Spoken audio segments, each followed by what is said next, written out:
Se poser la question de qu'est-ce que sera le monde en 2030 si on est un joueur de foot, c'est de se dire que sera le match quand il sera joué. Et naturellement, un joueur de foot ne se pose pas la question de savoir que sera le match quand il sera joué. Il se pose une seule question, c'est comment gagner le match. Pour ça, il se pose la question de savoir quelles sont ses forces personnelles, quelles sont les forces de ses partenaires, quelles sont les forces de ses adversaires, quelles sont les meilleures tactiques, la meilleure stratégie, comment il va tenter de créer les conditions de la victoire. Et pour ça, il doit comprendre ce qui est possible, ce qui est vraisemblable d'arriver dans l'environnement, dans le comportement des joueurs d'en face, dans le comportement du public, dans tout ce qui peut influer sur sa propre stratégie.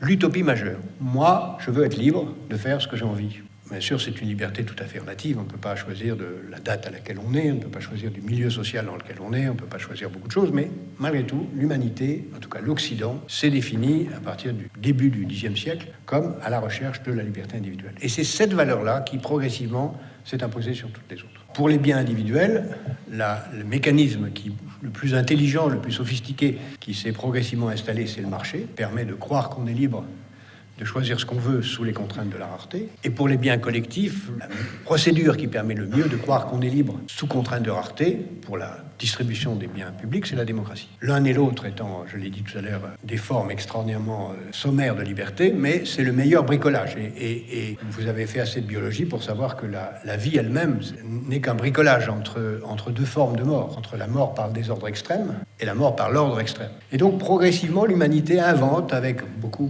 de chaos, cette idée que le meilleur couple d'organisation de la liberté sous contrainte de la rareté, c'est le marché et la démocratie qui marchent ensemble. Et ça marche assez bien, puisque progressivement, l'histoire a fait que les économies de marché sont nées, ça commence par là. Ce système qui a commencé en Flandre, puis en Italie du Nord, puis s'est étendu un peu partout. La France étant d'ailleurs une des dernières à rejoindre le peloton, contrairement à ce qu'on croit. Et c'est pourquoi certains ont dit, encore récemment, que c'est pas la peine de parler de l'avenir, ça n'a aucun intérêt. L'avenir, c'est la généralisation progressive du marché et de la démocratie à l'échelle de la planète, qui va atteindre l'Afrique, l'Asie, circuler, il n'y a rien à voir, c'est tout. C'est ce qu'on a appelé la fin de l'histoire, qui ne veut pas dire que l'histoire est gelée, comme vous avez dû l'apprendre dans certains cours, mais ça veut dire que l'histoire est prévisible.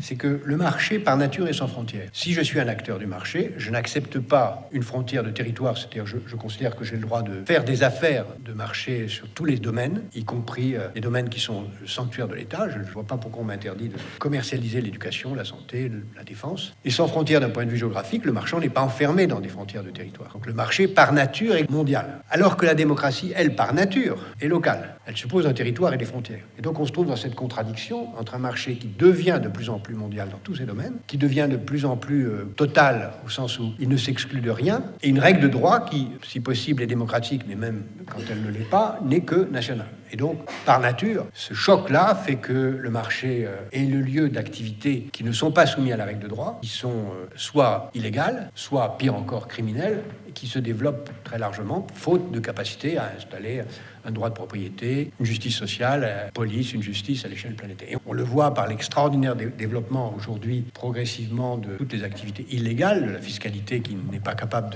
de saisir les richesses, mais qui les laisse aller là où elles sont les moins taxées, puisqu'il n'y a pas de système global, et avec un développement considérable d'activités rentables, mais qui sont considérées dans les pays démocratiques avec un état de droit comme scandaleusement inacceptable, comme commerce des personnes humaines, trafic d'organes, activités, trafic d'armes, de drogue, etc.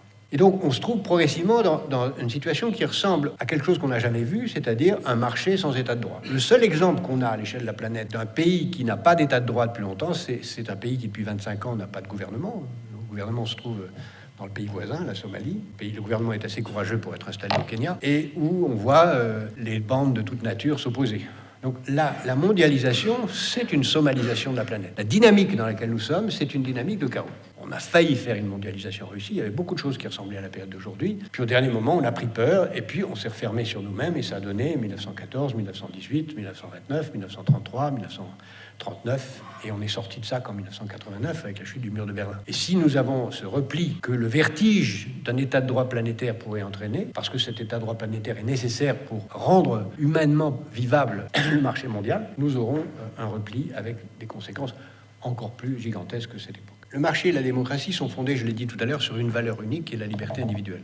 Je veux être libre tout le temps, en permanence. Et donc, si vous réfléchissez, la liberté individuelle, c'est le droit de changer la vie, ce qui crée la précarité des relations, précarité des contrats, et même, on pourrait aller jusqu'à dire que l'apologie de la liberté individuelle, c'est l'apologie de la déloyauté, puisque j'ai le droit de ne pas obéir au contrat.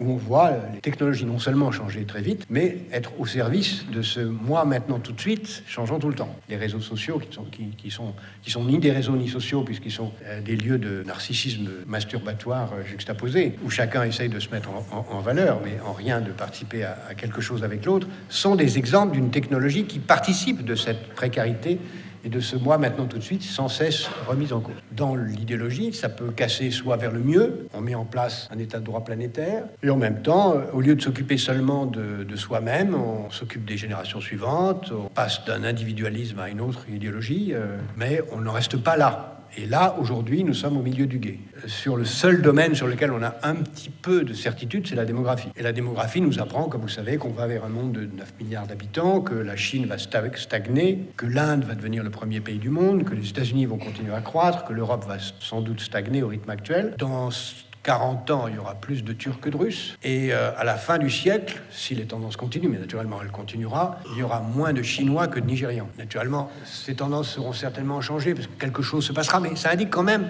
d'ici à 2030 où on va. Nous entrons donc dans une phase où sans doute les grands pays vont se retourner vers eux-mêmes et où il n'y aura plus de chef du monde. Et donc nous sommes plutôt, si on veut chercher un précédent historique, quelque chose comme à la fin de l'Empire romain, où une puissance dominante décline sans être remplacée. Ce qui ne veut pas dire que c'est immédiat. L'Empire romain a commencé à décliner vers l'an 0, a mis 4 siècles à disparaître, et si vous regardez ce qui s'est passé à la fin de l'Empire romain, tout le monde est devenu romain. Et en même temps, nous allons vers des mutations qui, en l'absence de puissance dominante, dans la nécessité d'un ordre mondial, créera sans doute quelque chose comme un chaos. D'abord, la poursuite du déclin relatif des États-Unis qui est en marche. Je vois ensuite, mais ça commence dès maintenant, la tentative de mettre en place un ordre mondial dans lequel non pas une nation remplacerait les États-Unis, mais un groupe de nations essaierait de mettre en place un peu d'ordre, ce qu'on a essayé d'appeler le G20, mais qui ne marche pas. Il n'y a pas d'ordre réel qui se met en place. Et donc, même s'il y a des tentatives, mettre en place des luttes communes contre la fraude fiscale, mettre en place des moyens d'une armée mondiale qui ferait quelque chose, on voit que ça ne marche pas quand il s'agit d'agir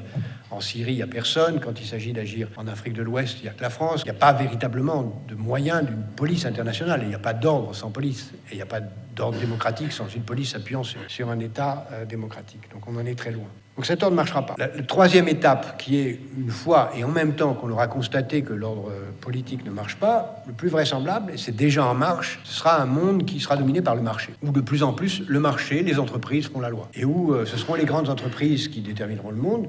Je pense que les principales seront les entreprises qui seront capables d'assurer la maîtrise la principale demande des hommes, c'est la sécurité et la distraction. Ne pas voir et être assuré d'être distrait. Donc les principales firmes qui vont dominer sont les firmes qui vont assurer la sécurité, c'est-à-dire les compagnies d'assurance, les entreprises de guidage, de surveillance. Et là, on voit à la fois les très grandes compagnies d'assurance ou de réassurance et puis d'entreprises de surveillance et de guidage. Donc Google est un exemple, mais il y en a d'autres. Et puis tout ce qui vient dans le marché va progressivement prendre le pouvoir. Avec inévitablement ce à quoi on assiste aujourd'hui, c'est-à-dire une extraordinaire aggravation des inégalités, qui a commencé puisque le marché lui-même ne crée pas suffisamment de transferts et qu'il n'y a pas d'état global pour réaliser les transferts, donc les inégalités continueront à croître. Le plus vraisemblable, c'est que le marché lui-même, dans un chaos, n'assurera pas les moyens de dépasser les difficultés. On continuera à espérer qu'on y arrive, mais le plus vraisemblable, si on regarde les précédents historiques, c'est que le chaos qui s'installe là conduira à des violences très fortes, dont on peut espérer soit les éviter, soit créer les conditions pour qu'après, un ordre différent s'installe. C'est-à-dire qu'un ordre équilibré, harmonieux, soucieux du long terme, qui dépasse l'individualisme, s'installe non pas à la place du chaos, mais après le chaos. On peut espérer beaucoup de la technologie, mais en même temps, elle a une face double. Les technologies de l'information ne font que commencer.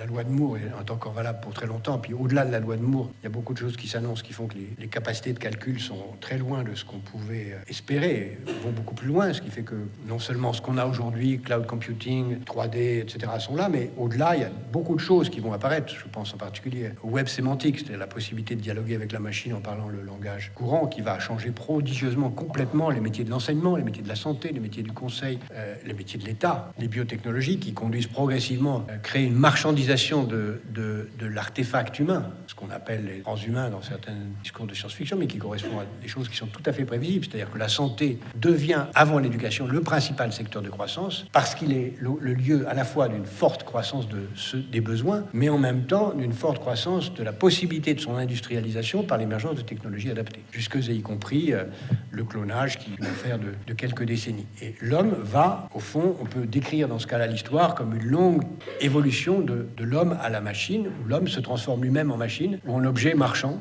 puisqu'après tout, progressivement, il se vend lui-même les moyens de créer les conditions de son immortalité en remplaçant des éléments de lui-même en objet. Les nanotechnologies, qui elles aussi sont bouleversantes dans beaucoup de domaines, y compris les domaines militaires. Et puis derrière, la principale vague de progrès technique qui va avoir le plus de conséquences sur tout cela, ce sont les sciences cognitives, les neurosciences, à la fois parce que, comme on vit plus longtemps, toutes les maladies précédentes auront été écartées. On va arriver à un moment où la probabilité que beaucoup d'êtres humains seront touchés par ces maladies à 120, 130, 140 ans apparaîtront. Ensuite, parce que le processus d'apprentissage lui-même exigera d'accumuler un plus grand nombre de connaissances. Et enfin, parce que il n'y a de croissance dans un secteur que si ce secteur connaît une productivité. Et il y a aujourd'hui 3 ou 4 domaines dans lesquels la productivité n'augmente pas. Il y a le coiffeur, il faut toujours autant de temps pour couper les cheveux, même si parfois ça va très vite. Il y a l'apprentissage, quelqu'un face à quelqu'un d'autre qui apprend, il faut toujours le même nombre d'heures pour apprendre une langue. Puis il y a un autre domaine dans lequel on n'a pas la moindre idée de la façon dont on pourrait raccourcir, si tant est qu'on le souhaite, le temps nécessaire pour faire quelque chose, c'est qu'il faut toujours 9 mois pour faire un enfant. Et on peut imaginer une humanité qui évolue pour des tas de raisons vers une naissance artificielle, mais ça je pourrais en revenir si vous le souhaitez sur des questions, parce qu'il y a là une procédure, une évolution vertigineuse de l'humanité vers quelque chose de à la fois cauchemardesque et fascinant. Nous sommes dans une période d'extrême incertitude. Les 20 ans qui viennent sont une période où on ne sait pas très bien où tout ça va conduire. Alors qu'est-ce que fait l'humanité quand elle ne sait pas où les choses vont conduire? Elle se donne du temps. Comment elle se donne du temps? Elle s'endette. S'endetter, c'est une façon de dire, écoutez, on verra plus tard. Pour l'instant, continuons comme ça. On verra ce qui va se passer. Ça correspond à une conception très ancienne de l'humanité qui consiste à dire j'ai des problèmes, mais quelque chose va arriver qui va me permettre de les résoudre. Une société optimiste, c'est une société qui ne fait rien et qui attend l'arrivée du Messie ou l'arrivée de la cavalerie. Et beaucoup sont comme ça en disant écoutez, non, ça ne peut pas mal finir. En oubliant que la vie finit toujours mal, la vie individuelle en tout cas. Mais ça ne peut pas mal finir, donc forcément quelque chose va se passer. Donc qu'est-ce qu'on fait en attendant? Eh bien, on crée les conditions pour que ça dure le plus longtemps possible en attendant que le meilleur arrive. Le meilleur, ça peut être le progrès technique qui va venir résoudre les problèmes par une croissance très forte. Ça peut être une solution politique, on peut rêver. Et qu'est-ce qu'on fait en attendant? On fait des dettes. On s'endette. Mais ils attendent que quelque chose se passe. Et d'une certaine façon, on peut comprendre cela. Parce que si vous prenez l'histoire américaine a réglé ces problèmes.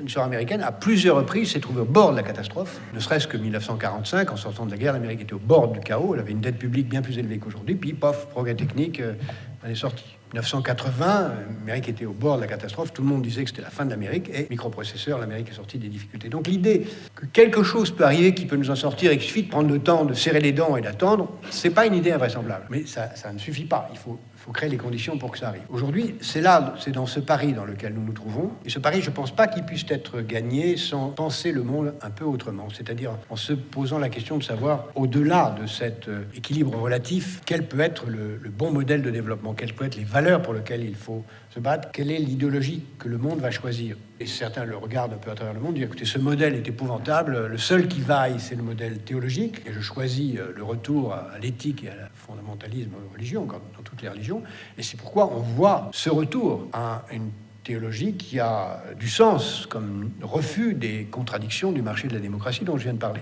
et qui peut l'emporter, à mon avis, que de façon provisoire, pas de façon durable. Et puis on peut penser aussi que quelque chose qui serait un nouveau modèle puisse s'installer. Je le vois surgir, c'est peut-être le plus difficile, dans l'opposition entre l'individualisme et l'altruisme. Il est rationnel de penser que j'ai intérêt au bonheur des autres. Parce que si les autres sont heureux, je serai heureux. Nous avons intérêt à ce que les autres réussissent, et alors on a intérêt à ce que les autres soient bien formés, à ce que les autres soient bien soignés, à ce que les autres soient heureux comme condition de notre succès. Et ça nous fait entrer dans un monde où nous avons intérêt au succès des générations suivantes, nous avons intérêt au succès de nos voisins, nous avons intérêt rationnel à cela, sans compter le fait qu'on peut idéalement trouver aussi du plaisir au sourire, au bonheur des autres. Et je pense que c'est ça la grande bataille idéologique qui détermine tout